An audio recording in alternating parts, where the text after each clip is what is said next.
Hello! আমি আজকে নিয়ে এসেছি আবার একটি হেলদি রেসিপি যেটা কিন্তু ওয়েট লসে আপনাকে ভীষণ হেল্প করবে। এটা একটা পুর ভরা পরোটা। আর এই পরোটা খেতে খুব ইয়াম্মিও হয়। আর এইটা কিন্তু বানানোর পর এরকম দেখতে লাগবে।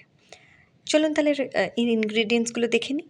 ইনগ্রিডিয়েন্টসের মধ্যে সবথেকে বেশি যেটা ইম্পর্ট্যান্ট হচ্ছে ঘরের মধ্যে যা যা অ্যাভেলেবল থাকবে সেগুলো নিয়েই আমরা বানিয়ে ফেলতে পারবো। যেমন ধরুন আমার কাছে ছিল মেথির শাক, এটার বদলে যদি আপনার কাছে পালং শাক থাকে আপনি তাও নিতে পারেন। আমি নিয়ে নিয়েছি মেথির শাক, একটু বড় বড় পাতাওয়ালা। আমি শুধু ওপরের পোর্শনটা নিয়ে নিয়েছি, ডাঁটাগুলো বাদ দিয়ে দিয়েছি। আলু সেদ্ধ করে কুচো করে নিয়েছি।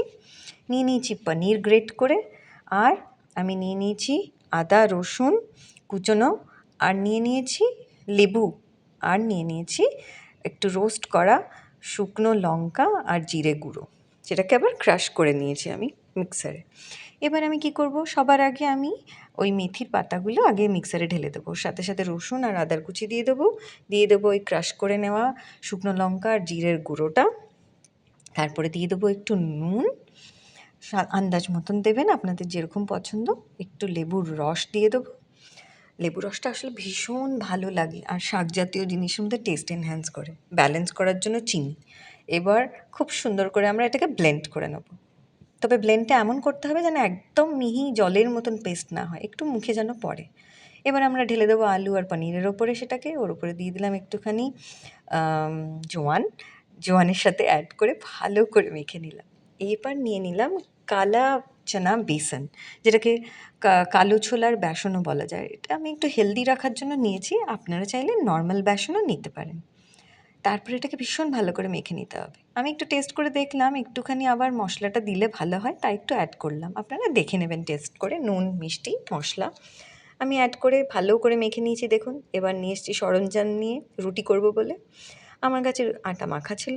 এবার আমি যেরকম করে ঠিক রুটি করে পরোটার মাখাটাই ছিল, সেটাকে আমি রুটির আকার দিলাম। একটা রুটির আকার দিয়ে এবার যারা যারা এরকম কিছু লোক আছে যারা ধরুন ভালো করে পুরভরা পরোটা করতে পারেন না, তাদের জন্য আমি একটা ইজি ওয়ে আউট বার করেছি। এরকমভাবে আপনারা পুরটাকে নিয়ে নেবেন, নিয়ে ওটাকে চামচ দিয়ে ভালো করে স্প্রেড করে দেবেন চার চৌকো শেপ করে। কেন কি এই পরোটাটা শেপটাও চার চৌকো হবে। এতে কি হবে, আপনাদের পুরও বেরিয়ে যাবে না, বেশি করে পুর দিতেও পারবেন, আর পরোটা খেতেও ভীষণ টেস্টি হবে। তারপরে আমরা এই দুই সাইড যেরকম মুড়ে দিলাম এদিক এদিক করে, আবার বাকি দুটো লেফট ওভার দুই সাইডও আমরা মুড়ে দিলাম, দিয়ে পুরো চার চৌকো একটা শেপ হয়ে গেল দেখুন, পুরো স্কোয়ার।